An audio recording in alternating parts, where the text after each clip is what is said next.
So James, it's an honor to have you here. We received a petition of hundreds of people demanding that we cancel you as a speaker, which I said they don't know who they're dealing with if they actually think I care about that. So James, welcome. It's an honor.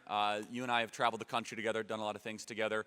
You have focused your career now on defeating the Marxists and defeating the woke. Tell us about your work and why it's so important that the church rises up. Well, thanks, Charlie. And of course, you know, and you all should know, I'm humbled and flattered to be here. I don't take it lightly that I'm invited to this thing that makes the internet very upset, that it's somehow out of character or whatever. I do like coming to things that makes the internet very upset, don't get me wrong. But I think that I think that we all know that Charlie was very prescient in naming his organization Turning Point, because we are facing a crossroads for America, but also for the American church. And I was talking with Charlie, we did a podcast yesterday, and I pointed out to him that we kind of have this 100-year-long arc that I think is very important for people to understand. So in the 1920s, a Marxist by the name of Antonio Gramsci laid out the plan for how we're going to infiltrate the cultural institutions and take them over from within. This got called the Long March through the Institutions later. Mao Zedong employed something similar, or maybe the same thing in China, and it worked. So it's something very serious, but what he said was that we have to infiltrate the institutions, particularly, he named 5, of family, religion, education, media, and law. And you heard religions right there in the middle. So that's 1920s. So now we fast forward to 2016, which is pretty close to the 2020s. So about a century later, we have Klaus Schwab, the executive chairman of the World Economic Forum, saying that, of course, he wants to transform the world to some new economy of sharing and caring, is the most recent quote, whatever that's supposed to mean, communism. And he said that values, what drives a lot of what he does, especially the work the World Economic Forum has faith in its crosshairs, says the reason is because values cannot be justified by the intellect alone that requires faith. Which means they have a deliberate program, and the Marxists have had a deliberate program, to infiltrate the churches, especially the American churches, because they know that they can't take over the United States of America from within unless they take over the cultural institution of the church, which means they have to transform the church to something that it should not be, never was, and never will be if pastors stand up and understand the problem. Are you saying, James, that there are secular socialists actively funding efforts to take over the American church? They've been actively funding these efforts for a very long time. They've been trying to find inroads. I mean, there are documents even from the 1950s where they hauled before the House Committee on Un-American Activities, people started to testify, and they started to talk about how the communists at the time, this was the 1950s, they were not that successful in infiltrating the American church, or at least not the Protestant one at that time, and they said that they made these things called sucker lists, and they laughed because they said that pastors can sometimes be the biggest suckers of them all, especially liberal pastors, and they can transform the church from within. So there's been a deliberate strategy, a deliberate enemy trying to take over this church. Now, you mentioned my book, Marxification of Education, for example. And so this is by a guy named Paulo Freire. Paulo Freire, I talked about at the summit last year. Paulo Freire, you'd think it's all about education because his books are things like The Politics of Education, the pedagogy, that means the theory of teaching, the pedagogy of the oppressed. These are the kinds of things that he wrote, but his books actually contain entire chapters about the church and about how the church has to be transformed into what he calls the prophetic church, which is described as being prophetic in the sense that it builds the kingdom of God here on earth in solidarity with the oppressed. So in other words, the Christian message, the church itself has to be transformed, and they've had a deliberate program that they've been running for decades to do that.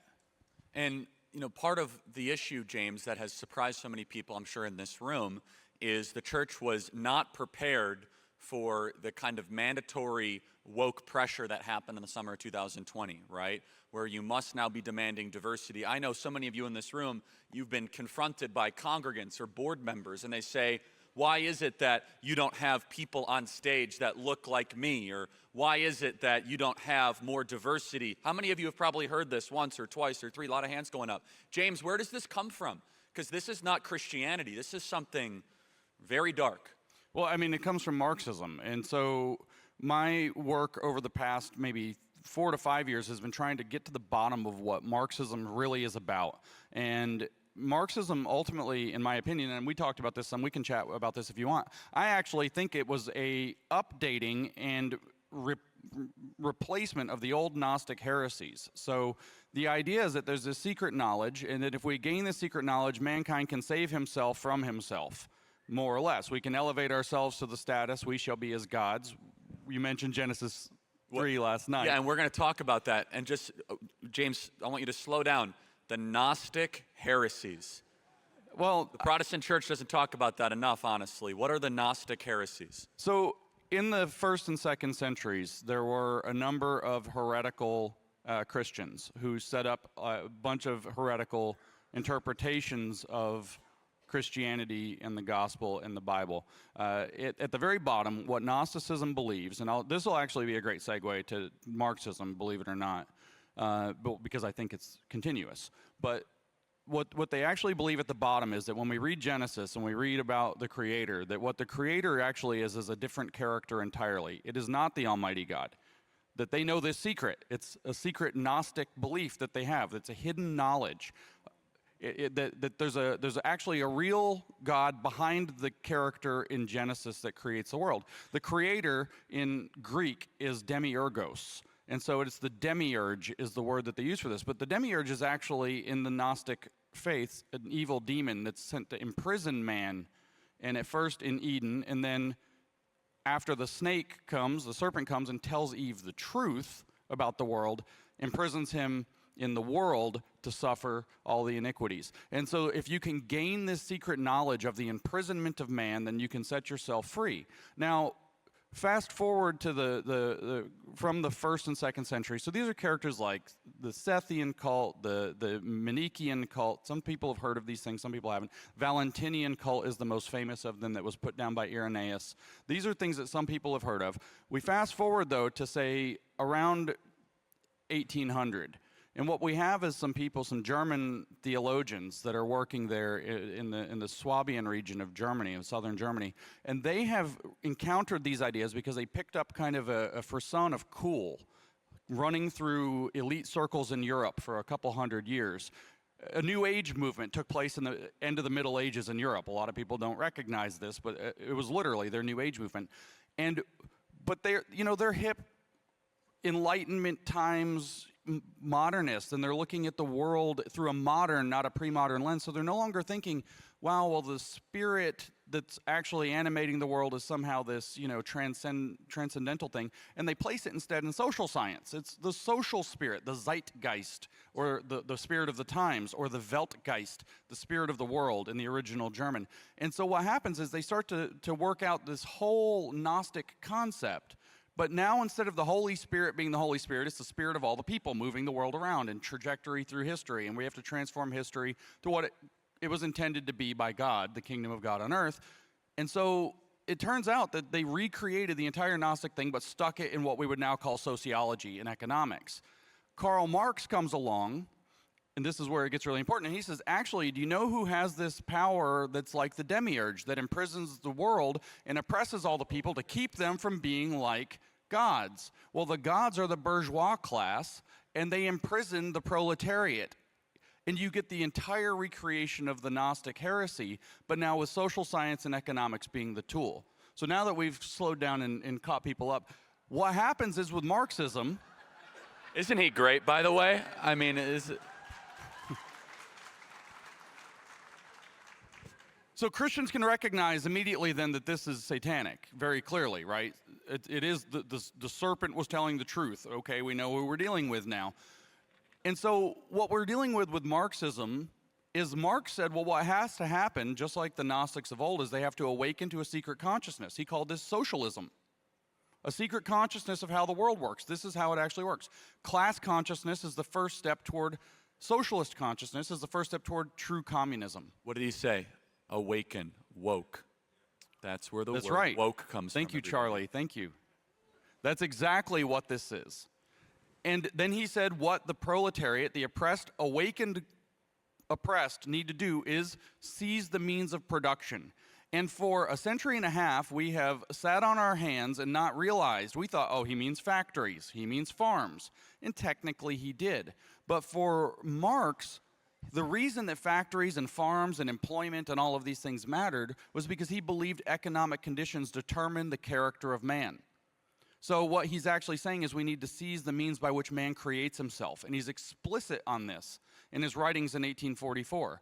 It's about how man creates himself, absent God, absent any other form of creation, and the mechanism is economics. So how do we get from there to 2020? Well, that didn't work in the West because, as the communists writing in the middle of the 20th century said, well, capitalism delivers the goods. In other words, economic conditions don't work as a lever, an Archimedean lever, as they phrase it, to move the West into communism. They don't work. We can actually work hard, apply our talents, and prosper. So you can't use economic conditions to trick the West into this demonic influence. So they have to use other things. So they moved into cultural issues. And so they said, well, you can use race, you can use sexual status, you can use sex and gender, you can use health and ability status, you can use all of these personal identity politics ideas, and we can leverage it that way. So instead now of saying that the world, man is created through economic conditions, they say that racism is systemic and it's upheld by an ideology of white supremacy that pervades everything, and it's the necessity of a racial proletariat, the people of color, to seize the means of cultural production and rise up and overthrow, to take over the production of man. Well, guess what? Like Gramsci said, the church is an overwhelming, powerful, absolutely central means of cultural production and cultural maintenance. So they wanted to come in. So what you faced in 2020 was Marxists who had reappropriated this old Gnostic idea into economics and reappropriated it into race. And then they put you on the spot, not knowing what you were facing, and said, don't you think this church should be a little more diverse? Because they dressed it up in nice, seductive language, you know, like a capital D deceiver might do. And then if you said, well, I don't know, maybe it's a capital A accuser that shows up next and says, well, you're a racist. And you know what you're dealing with if you stop and think about it. But there's this huge historical precedent. We're talking Genesis 3 historical precedent here. And James and I have really harmonized on this Genesis 1 through 11 theme, which I encourage all of you to really take time with your congregations and do a deep study on it, because in order for the Marxists to succeed, they must obliterate the truths of Genesis 1 through 11. And all of the Bible, I believe, is breathed from God. It's all inerrant, but Genesis 1 through 11 is the ballgame the Marxists find objectionable. They do not believe Genesis 1:1. They do not believe that the universe had a beginning with a purpose. They think it's a series of accidents. They don't believe Genesis 1:26 and 1:27, that human beings are made in the image of the divine. And they certainly, James, do not believe in the distinctions that are set up in the first 11 books of Genesis. The distinction between God and man. The distinction between man and nature. Now, when James is talking about Hermeticism or Gnosticism, the best example of this that will probably connect some dots for you is the heretical gospel of Thomas, where Jesus is everywhere. He's in the stones, he's in the river, he is in nature. Now, one of the themes of Genesis 1 through 11 is an unapologetic argument that God is above nature and he created nature. That God is not within nature, is different than every other river civilization belief of the Mesopotamians or the Egyptians. They believed that the old gods, actually, you worship the sun, you worship the river, you worship the hills, you worship the mountains. The Torah, the first 5 books of the Bible, the books of Moses, especially the first 11 chapters of Genesis, are saying, no. God spoke it into existence. There is a hierarchy, and that in fact, actually, we're even above nature. And the distinctions that are set up between the holy and the profane, between good and evil, between man and woman, these distinctions actually keep us free. Distinctions are what is necessary for a civil society to flourish. And James, you have a lot to say about this, because distinctions is actually precisely what the Marxists desire to obliterate. Well, they have to obliterate distinctions, because the truth is in distinctions. That I am not Charlie is true. We are distinct from one another. That's simply true, that I'm not this chair or whatever else, that I also can't change my sex through any magical alchemical process, as the Target Satanist guy recently put on Instagram. If you didn't know that, he put this graphic designer that's at the middle of all this Target nonsense, evil, not nonsense, all this Target evil, the graphic designer that's in the middle of it has on his Instagram a skeleton with a bubbling cauldron and all the cute pink and blue and cute colors, and it says, "Transition is alchemy." And I agree, it is alchemy. It's the Hermeticism that Charlie mentioned. And that Hermeticism is a Gnostic, not in the strict sense, but in the sense that it has secret knowledge. It is a ancient Gnostic religion that is evil, that seeks to obliterate all distinctions. And in particular, both Gnosticism and Hermeticism, just like Genesis 3 said, seek to obliterate the distinction between God and man. Marx's whole project starts with that man is his own God, man is his own creator, and thus we can seize the means of creation of man, and we can take man to a desired end. For Marx, he says that we're going to remember who we truly are. Well, who is that? He calls it a species being. It's a weird phrase, but what he actually says is it's a purely, perfectly social creature. Man as an individual exists for the species. In other words, as a collective. So we are actually to obliterate the distinctions between one another. So this is what you see in China when Mao was taking over. I've actually been to Beijing and seen some of these posters or murals are still painted on some walls. It says things like man, woman, boy, girl, we are all the same. Obliterating distinctions. Those are some pretty important distinctions, by the way. Dylan Mulvaney is obliterating the same one. He doesn't pose as a woman, he poses as a girl. Man, girl, we are all the same. Think of the you're a smart crowd. Think of the implications of where that goes. Think of the implications of where that goes. Of course a young girl can consent because a 28-year-old man can be a girl. This is going to happen in the next 2 to 3 years, everybody. Widespread pedophilia, justification, and that's not an exaggeration. It's already here in many states. And we got to get more churches to probably speak about that. So James, but the distinction also between the state and the family. Absolutely. The public and the private. State and family. What they need to destroy is every single distinction so that everything becomes a kind of a homogeneous mix that's almost homogeneous because they get to sit on top of it, direct where it goes, because of course they're the Gnostics. They're the enlightened elect that know where history is supposed to go so that we can build the kingdom here to complete history. And so they've got to get rid of this distinction between the state and the family so that you can't bring your values to your children. You can't bring the loving bond that's unique between parent and child to your children, and it's going to be replaced by their favorite thing in the entire universe, the amorphous blob that we call the institution, which at its largest in a society is the state, which Hegel, who preceded Marx, said is the divine as it manifests on earth.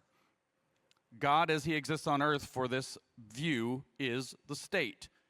Now, James, you looking at this from an outsider, would you say clearly this is a theological debate that is occurring without most people and most pastors even realizing it? It's absolutely a theological debate. It is a debate that's logos versus pathos. It's a debate that's pathos is emotion. Pathological is a derivative of that word, by the way.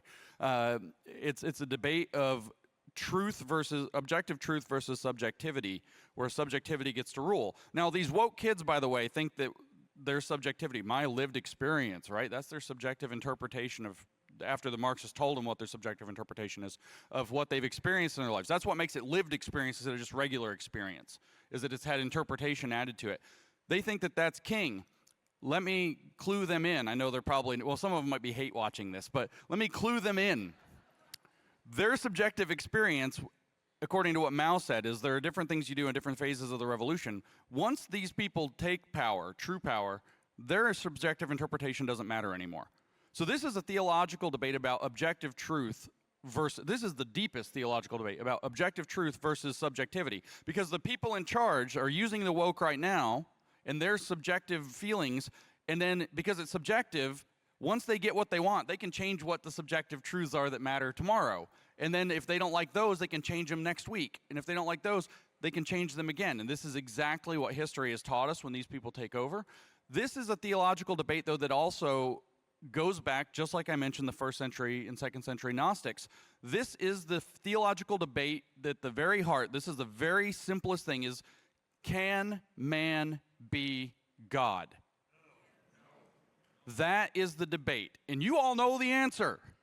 But you have to unapologetically say the answer. You have to stand up and say, this is why Charlie and I, despite our religious differences, get along perfectly, because Charlie, devout as he is, knows he is not God. He's humble before God. I know I'm not God, and I'm humble before whatever the truth is, wherever that may lead me. And I have to put myself down before it, because it's a lot bigger and a lot more powerful than I am. This is a very simple premise.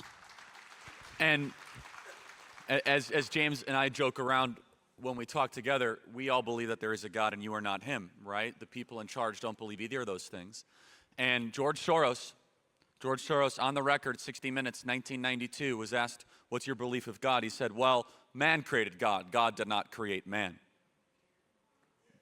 Plainly and simply, right? And I just want to just reemphasize something James just said. He's pleading with the church to have you tell your congregation that God's in charge. That's the ask. Where are we at, everybody, if that has to be the ask in America, right? Please go back, American church, and say that man did not create God. That's somehow controversial, I suppose. But at the same time, James, the woke cannot coexist with a belief in the transcendent or the divine or a logos. Well, they're self-transcendent. Ah. They are self-transcendent. The goal is actually for them to elevate themselves. Look at what they do with this transition. What do?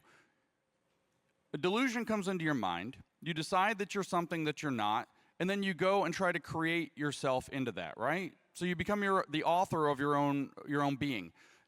Now, there's older terminology for this. If you were to make a child, we know that requires a man and a woman, by the way, here. That's not a negotiable point. If you were to make a child, there's an old word for that, begetting. And so what the woke actually are trying to do is to seize the means of that and to self-beget. They believe that man gets to self-beget on the individual level, but in concert, what's transcendent to them is the collective of humanity. And so the collective of humanity all has to agree about how human beings get to self-beget. And of course, the enlightened Gnostics in charge are going to have us self-beget into socialist man, the perfect species being. Marx wrote about this, by the way. You know this. He said in his critique of Hegel's philosophy of the right, which he wrote at the end of 1843, he wrote that the critique of everything begins with the critique of religion. All true critique begins with the critique of religion, and this is the reason why. That's his famous "Religion is the opium of the masses." And a couple paragraphs down, he says that what religion has done is it has allowed man to put himself around, meaning God, a false sun. But what he needs to do is bring it back and make himself his own sun that he centers, or that he orbits around himself. So this is their goal. Then what do we end up with? We talked yesterday about Gramsci. I mentioned Gramsci earlier. Gramsci says 100 years later or thereabouts, or 80 years later, socialism is precisely the religion that must overwhelm Christianity. It's kind of a lie, by the way. It underwhelms it, if you will. It gets in underneath it and infiltrates and transforms it from within. But this is exactly the battle that we're having. This is the exact goal. The criticism of religion, this picking at everything, is absolutely crucial to their agenda. And this is important. So it's the relentless criticism of institutions that exist. That is the Marxist playbook. Alinsky touched on this a little bit in Alinsky's Rules for Radicals. It's a little incomplete, but I think if you want to know the tactics that they're going to use against you, both on the macro and the micro, just read Alinsky's Rules for Radicals, of which the dedication to the book is dedicated to Lucifer.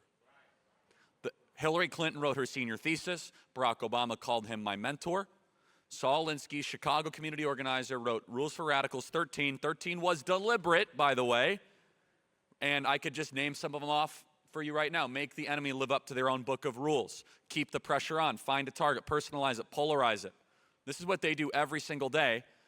And again, it's not a complete list, not exhaustive, But part of deconstructionism, part of Herbert Marcuse, Michel Foucault, Jacques Derrida, these 1950s, 1960s radicals that infected the baby boomer generation and really changed the ideological and philosophical trajectory of the West, is they believe whatever must exist, what, James, must be relentlessly criticized until you reduce it down to nothing, right? They do that with the family, do that with marriage, they do that with virtue. And their targets right now, this is why we're doing what we're doing. I don't think Christians know how much money, funding, energy, and ferocity is coming towards the church.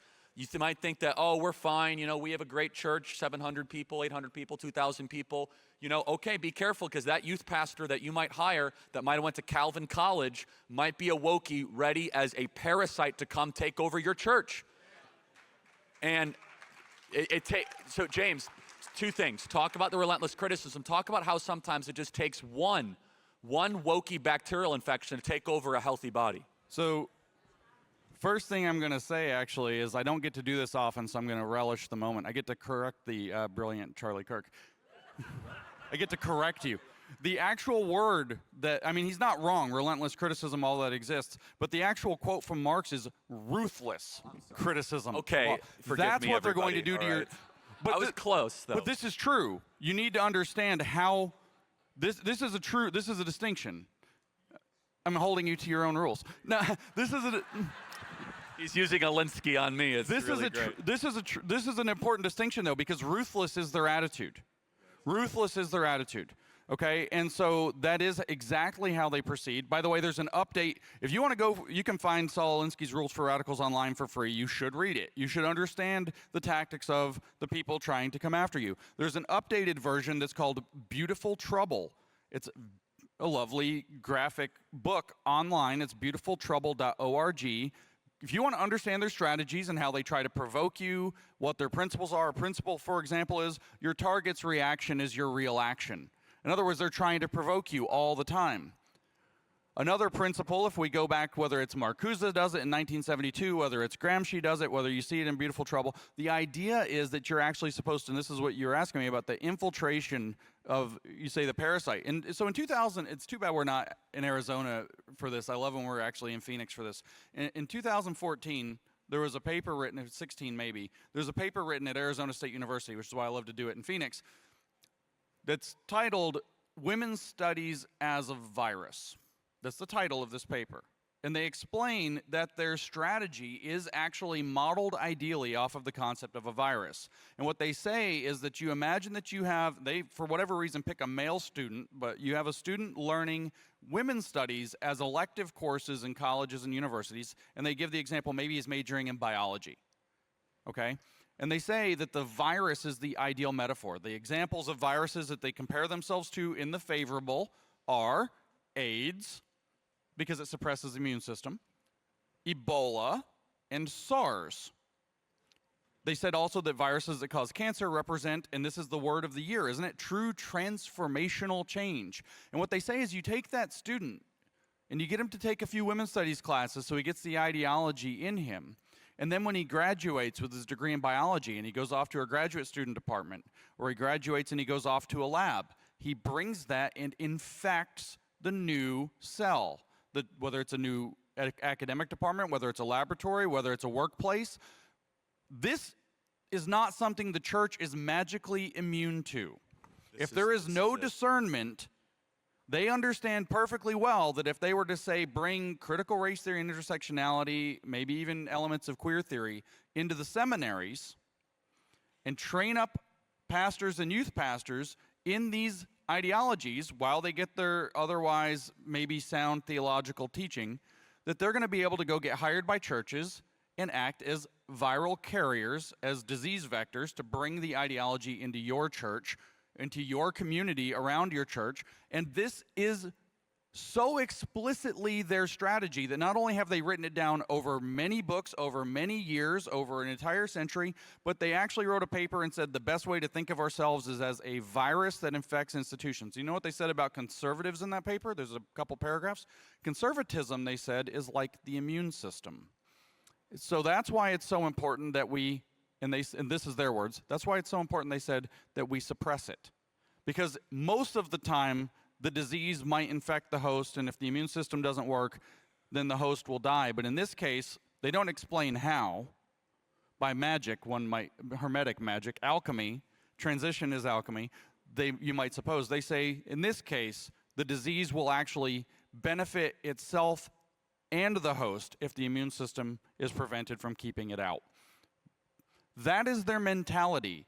So when you look at the attacks that are coming on your church, some of them are going to come very vigorously from without. Others are going to come very subversively from within. And when the strategy is to get you divided and arguing over these things inside your church, so when the external pressure comes, they can crack you like an egg. It's also to get the fight to happen in the church, so when that external pressure comes, you have the guy, remember, your target's reaction is your real action. So you have the guy that just finally gets mad and throws his foot down as, I'm not doing this in my church anymore. This is, we're not having people like this in our community. Which he obviously means Marxists. The media is not going to take it that way. They're going to take it as, these white supremacists don't want black people in their church. He said, we don't want people like this in our community. And that's exactly the game they play on you again and again and again. So they're provoking you and subverting you from within. Then they apply the pressure from without, and very, very few things can withstand that. And this is my fear for many of you. Many of you have growing churches because you were bold and courageous the last 18 months. That means you're hiring more staff. And that means you're hiring 23, 24-year-olds, and they look great, right? And they might be a worship leader, worship director, they might be a youth pastor. Do you really know what they believe on this stuff? Do you really know what they believe on critical theory?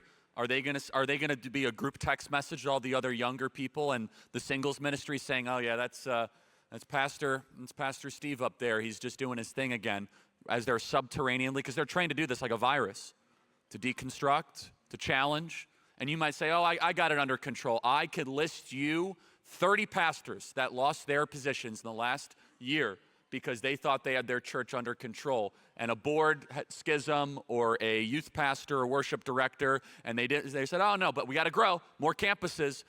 I have more fear for those of you that are growing right now, because you're going to have to be expanding, and they will infiltrate because they have taken over what? The feeding institutions. 95% of seminaries in this country have been captured by the woke. Completely captured. And you might say that's an exaggeration. You got to trust me on this, everybody. It is beyond anything you could imagine. And so, but James, you hit it perfectly. So what is the best disinfectant to the parasitic bacterial infection that tries to take over the church? It's truth. It's truth and distinctions. You absolutely have to stand in those things. It's also knowledge. You will be subverted if you don't know how you're going to be subverted. And let me just add to what Charlie just said. If you took a stand in the last 3 years and your church is growing, you know how communists work. They make lists. You're not just susceptible, you're a target. You are something that they know that they have to put energy and effort into, either to get your church to get subverted from within. What do they always do? They either transform it to one of theirs or they destroy it. So it's either going to be that, or they're going to get somebody, they're going to work you guys up into some kind of a reactionary moment to do something stupid, and the next thing you know, you got the IRS saying that you're a hotbed of domestic extremism, or you got the DOJ saying you're a hotbed of domestic extremism, barking down your neck, and then that's not going to stick to just you. It's going to be Christianity at large is going to have that stuck on them as well. So you've got to be extraordinarily vigilant. You've got to know the truth. The harder job is ours. They only tear down. We have to preserve and defend while also doing our regular job. You have to know the scripture. You have to preach the scripture. You have to bring them to the truth. You have to encourage. You have to do all of these things, but at the same time, you have to know how they operate. You have to understand what they're going to do so that you can be discerning, and you can see when that youth pastor or whatever it is says the first thing, then now you got your eye on him. And then when he says the second thing, and you've got to start having strategies for how you're going to deal with him. Are you going to get rid of him? You know he's going to make a stink. You know he's going to be a problem if you do. Turns out, P.S., if you want to figure out how to get rid of these people, saddle them with responsibility and hold them accountable to it, and they all leave. Do you want more diversity in this place? Okay, it's your job. It's your job, and you're out in 3 months if you can't get it. Go find it. and they quit. They all quit. Give them responsibility and accountability, and they are out the door, going to go find a more susceptible host. They're going to go find a cell with a dysfunctional immune system to go infect. And I could tell you the healthiest churches, I see so many here, and you're going to hear from them all throughout today of pastors. The healthiest churches have elder boards and they have congregations where they know what they stand and why they stand for. There's no mystery. And my challenge for some of you, if you're here and you're attending, and this might, frighten you, what James is saying, like, wow, that's a threat. And if you're not yet speaking out on this stuff, then it's going to take you by surprise. And people say, well, I never knew where we stood on these issues, and because it's going to come, and it's not going to end. And this is a good segue, then let's do some questions, James.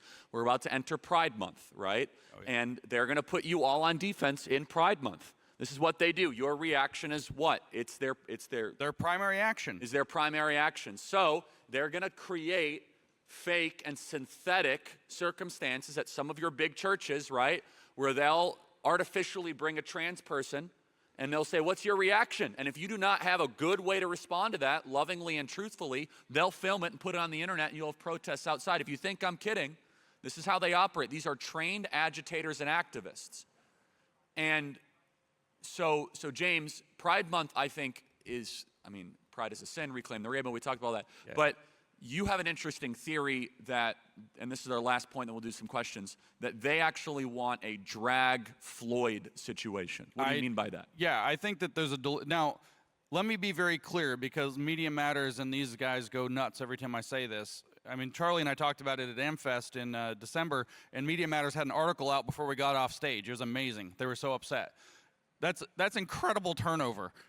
Just so fast. They were so mad. So I know what I'm saying is probably based in truth because they reacted so quickly. But the fact of the matter is, to be careful, your typical drag queen out there dancing around and doing these provocations. And by the way, Christians, the LA Dodgers story already tells you who they're going to try to provoke into radical action. They're going after Christians. Expect, I'm telling you, expect a lot of insults to your faith over the next 2 months. This is an intentional provocation, everybody. Intentional provocation, because the powers that be, and I don't think it's necessarily the guy on the ground in a dress and a wig or whatever, the powers that be would love nothing better than a reactionary moment where somebody loses it, lays hands on, or a fist on, or worse, a drag queen in this country. And all of a sudden, you guys saw in 2020 what happens when they find the perfect sympathetic story with the enemy that they've ginned up. In that case, it was the police. In this case, it will be conservative Christians or conservatism across the board. You can guarantee that if they can find a sympathetic story with a martyr at the center of it, with the big scary boogeyman that they've worked up as the monster that caused it, that we're going to have another summer of, I think the word is love, but that's how they use the word love. Yeah, summer of drag. Right? Yeah, it's going to be summer of drag disaster. It's going to be, this is why I call it Drag Floyd. Everything in some sense or another that followed George Floyd, and I'm not talking about necessarily the riots, maybe those things will happen. Watching every institution you can imagine bend at the knee and get down on their hand. You're going to see Dan Cathy washing the high heels of a drag queen if this happens. He runs Chick-fil-A, which none of you guys should, but Chick-fil-A's gone totally woke. Because they are going to bend every knee as the response to this. And I don't know that I'm not slandering Dan Cathy. No, but he washed the feet of the BLM woke. Guys. He said systemic, they've been gone for a while. He washed the feet of the BLM guys is what I'm actually referencing. And that literally did happen. No, that's right. And so you're going to watch every knee and every institution bend to the pressure that they create if we fall for this provocation. And you as pastors have a very strong obligation to pastor your flock to minimize the chance that happens in your community. And let me add to this, because I get accused of this a lot. I'm not saying go into inaction. I'm not saying sit on your hands.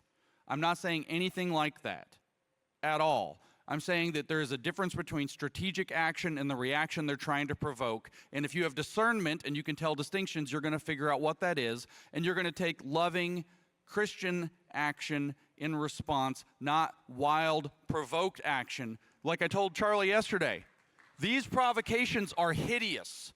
The average American sees that they're hideous. Almost every Christian that's not a woke Christian sees that they're hideous. and they stay hideous, and they hurt the left until they look sane by comparison to the reaction they generate. Well, and you look at this, right? The left's current regime, the secularists, they thrive on misrepresented viral moments that the media then, like the subway situation, the woman with the bike in New York City, Covington kids with Nicholas Sandmann, Kyle Rittenhouse, Floyd.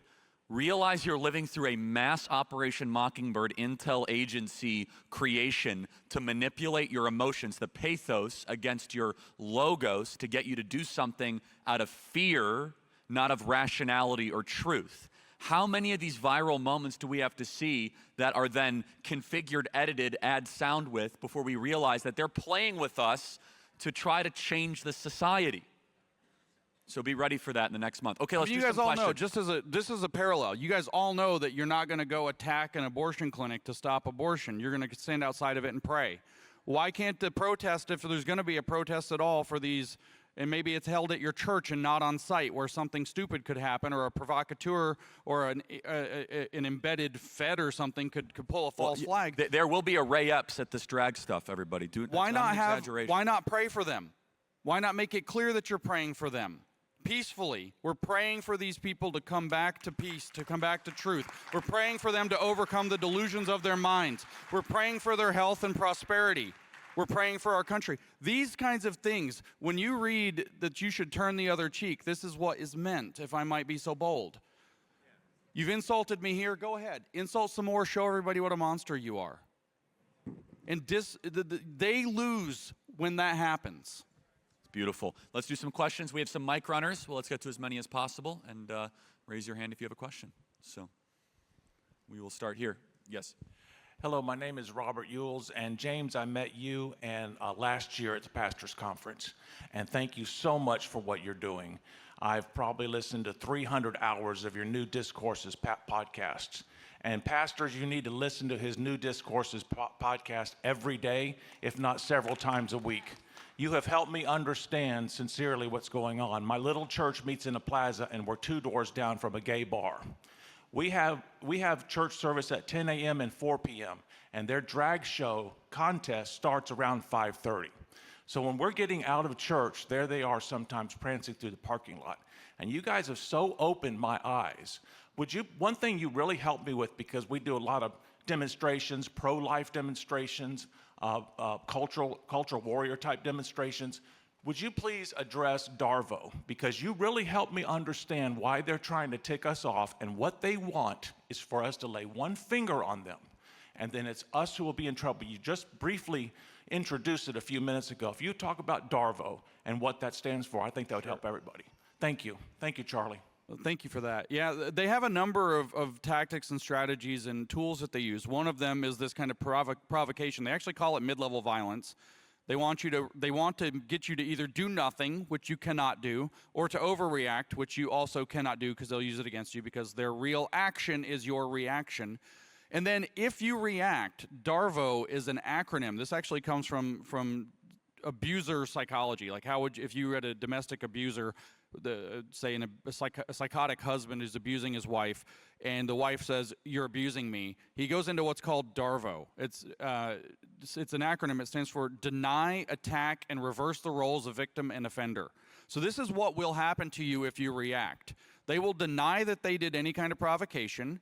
They will attack you for having been there in the first place, and then they're going to say that they are the victim and that you are actually the offender. They're going to reverse the roles. Sounds like Kyle Rittenhouse, doesn't it? It's exactly what happened with Kyle Rittenhouse.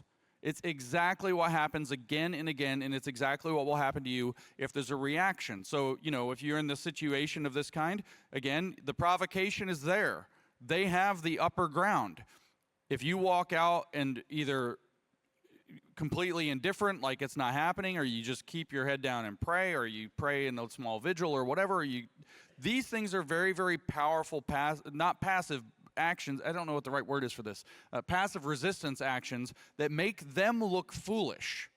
You always want to reveal the fact that they in fact are the fool, and that you in fact are not the fool. And if you're based in the Lord, then that shouldn't be that hard, because you have truth on your side. Amen. I agree, James. You should say that more often. I have a lot of things about this.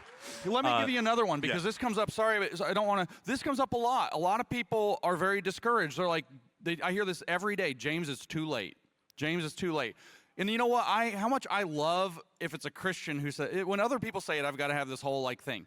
If a Christian says this to me, I'm not being glib. I honestly, genuinely mean it. I'm speaking into their beliefs. Why on earth would you doubt God's timing? Have you not read Esther? Are you not here for such a time as this? This is so important for why the church is a unique element in being able to stand up to this. Because you have these teachings, you have these beliefs. That is what we're here at this conference to learn to do. And I said once, I wish more pastors had as much scriptural knowledge and clarity as James Lindsay. And I got attacked like you wouldn't believe, but I will say it again. All right, next question. All right. My name is Grant Raphael. I'm from Hammond, Louisiana, and I'll be running for state representative next election cycle. Good for you.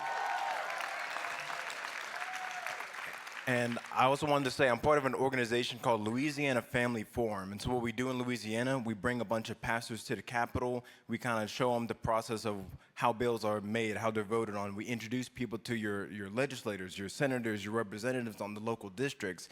And I think it's a big deal because when we talk about Christians and pastors stepping into the gap, we tend to think about it on a federal, national, big-time level, but what about our school boards? What about our districts that we're in? And so my question for y'all is, what do y'all recommend for us where we're coming from all different states, all different areas, when we go back home, how do we make that difference on our local school boards and districts?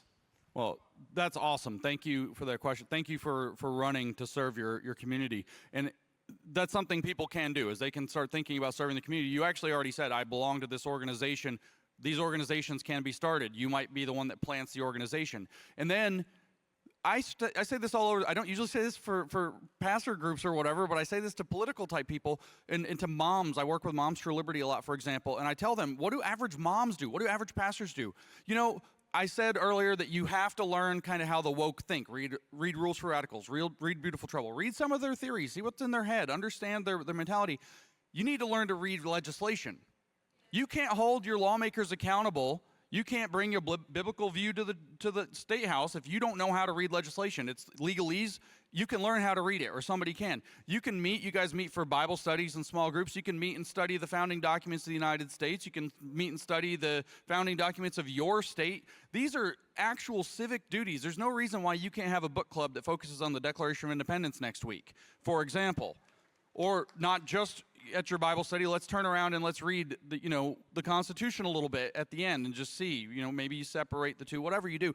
These are things that you can do to start getting that civic engagement and to get that level of information up so that you can, when you join these groups or found these groups, you can start showing up informed and showing up useful, because the legislative process, all these civic processes are slow and horrible and messy on purpose so that we don't lose control of our republic. And so you've got to stay on the ball. You've got to get organized. You've got to have these organizations. You've got to get money behind them. You've got to start showing up with information and understanding of the process. I listened to Byron Donald's talk a few weeks ago, and he straight up said, if you don't stay honest, we will lose track of it. There's too much going on. If you think something's important in legislation, you need to get in there and be in there all the time. But you got to be informed. If you're just some hillbilly showing up, it's not that good. Two quick things. TPUSA Faith exists to help you guys better educate and empower, and I encourage you to follow up with your representative, and we'll be talking about that throughout. I think you'll be blessed by it. But the second thing is, every one of you that are leading your congregations, you have to incorporate some sort of a civic ministry or a go-to item on weeknights, once a month, once a quarter, where you are presenting these ideas and you are challenging your congregation to stay locally involved. It is not the most important thing your church will do, but it is very important, okay? You need to be clear about the hierarchy, but it is very, very important. Jesus is number one, and then you could decide where this comes down on the list, but to say that there is no place for it is incorrect theologically and I think spiritually. Thank you so much. Next question. Yes, my name is Billy Dawes. I'm one of those pastors that experienced an avalanche of wokeism and lost my position in the church. Basically, I was discovered in Home Depot without a mask on. My question is, we're hearing a lot about boycotts now. Target, Disney, now I find out Chick-fil-A, I can't get my chicken there anymore. We've tried boycotts before. What's going to make this any different? Do you recommend it? Is that something that we need to be supporting? So two things. The economy is in a far more fragile state than it was a couple years ago. So profits are shrinking, and so any boycott is actually felt more right now by corporate America. That's number one. Number two, look, the Bud Light situation is perplexing them. They're down 26, 27%. They've lost billions of dollars in market share. And what makes this different? I mean, Target's a $108 billion company with 1,358 stores across the country.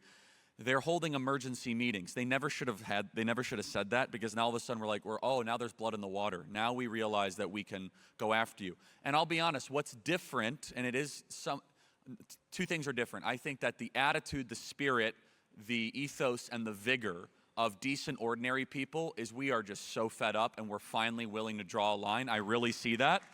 It is a legitimate attitudinal shift that I did not see 5 years ago, that I now see amongst a lot of people.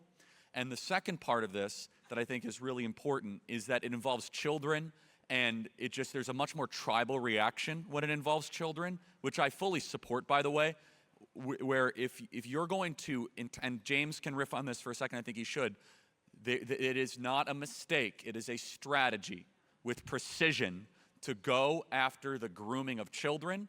This is a movement of perverts who want to initiate your children away from a family bond into sexual encounters before they realize what's happening. James, am I being hyperbolic when I say that? No, you're exactly right. I mean, you've said it well. I don't need to belabor the point, but that's exactly what the program is. And of course, it's designed to try to provoke a response that they can weaponize against us. Now, breathe a little easier about Chick-fil-A, because I got worse news for you that'll exonerate them a little bit. What you're about to find out is that short of like In-N-Out Burger, every corporation's woke. They're all woke. So our boycotts actually should be targeted, and they create pressure. Now, this is Alinsky. Keep the pressure on. That's right. So we've got a handful of these. We're pressuring them hard. We are not going to be able to successfully boycott every company, by the way, and you're going to find out that the vast majority of companies are participating in this. That makes the game something different. And what has already happened with Bud Light, and I think is going to happen with Target, we're already, as Charlie said, we're starting to see, and they are starting to see, that we're in a different place. We're not just more willing to draw the line, though. We actually know what's going on. 2 years ago, if I sat in front of you, maybe 1 year ago, and I said the letters ESG, I got 20 minutes of explaining to do, and right now I say it, and most of you know, this is some kind of weird scoring thing that these big entities and the globalists are using to mess around in the country. Well, what it is it's a social credit system that's working a cartel on our corporations, which means we see this very clearly in how it works. The Bud Light protest or boycott actually exposed how it works, which means there's every reason in the world to start talking to your lawmakers and start talking to your attorneys general to start putting the pressure.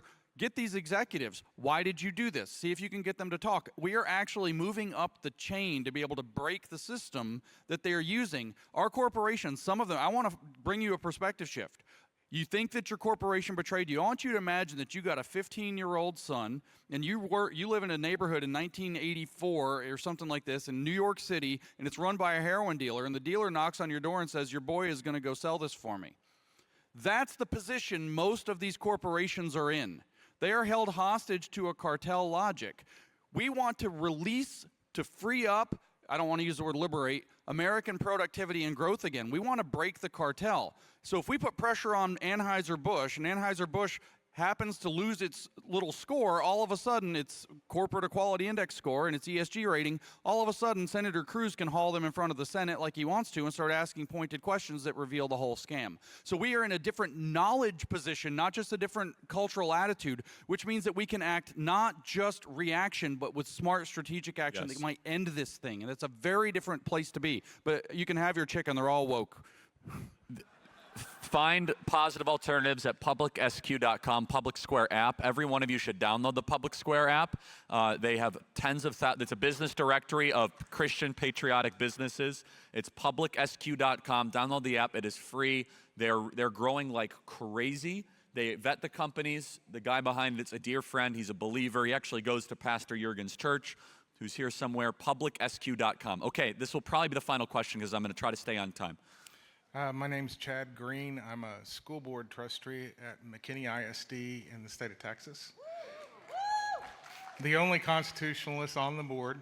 We now have, after this last election, 340 constitutionalists in the state of Texas that are serving on school boards and trying to take those boards over.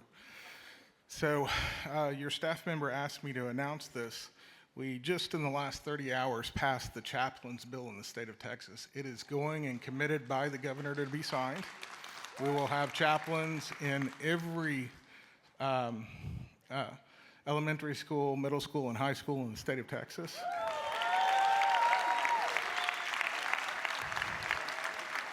As well as HB 900 that prevents all sexually explicit material from coming into the school, has been approved and is going to the governor's desk. And then SB 15 was passed that restricts the NCAA from allowing transgender athletes to compete against their counterparts, and refuses to allow state schools to give scholarships to transgender athletes. So my question is, being a chaplain, and we have so many pastors here, this is so encouraging because just last night I'm sitting down at dinner, I'm getting strategies of people that are being successful out there in impacting their community. Is there something that we can all do together to put together a training for pastors on, hey, you need to have a legislative committee, here's how you set this up, here's who you contact to learn about how to read these things, here's the other actions you can do within the school. Can we do that? Just make sure you come to the afternoon sessions because we got David Barton, we have Rick Green, we got Rob. They're going to walk through some of the details of that, and you're right. And that's what we want to try to offer you. And we won't have time to go through all of it, but the buffet line will only increase with really amazing options throughout the afternoon. So I'm sorry we're out of time. We can't get to all the questions. But James, any closing thoughts here? Yeah, I want to end on that note of encouragement. Listen to all these things that are getting passed, but even more importantly than all the successes legislatively, 340 constitutionalists are now on boards in the state of Texas. Everybody got discouraged after the red wave allegedly didn't materialize in the election last year. But if you stop and think about it, and you stop and you look at where it matters, at these local, these grassroots level elections, there was a gigantic red wave. There was a gigantic wave to try to take this country back to the hands of good people that are under, your pastorage or whatever it happens to be, if it's at your church, that are stepping up and getting civically active again. So this is an incredible opportunity not to get discouraged, to feel very encouraged, and to step into the role of how are you at your church going to nourish the next guy who's going to step up into one of these roles? How are you going to make sure that when he takes this role, this is something Charlie and I have talked about a lot, that what you do with civil power as a Christian is that you serve. And you know what the order of the serving is, but that you're going to keep that servant mentality clear. This is a role that every pastor can be doing to make sure that you're raising up the generation of grassroots leaders that are going to work their way up and going to be the state leaders, they're going to work their way up and get into the federal apparatus, and we're going to long march our way right back to a glorious nation. James, I just want to say, I think I speak for everybody here. You're very special, and you blessed us this morning, and God bless you, James Lindsay. Thank you, everybody.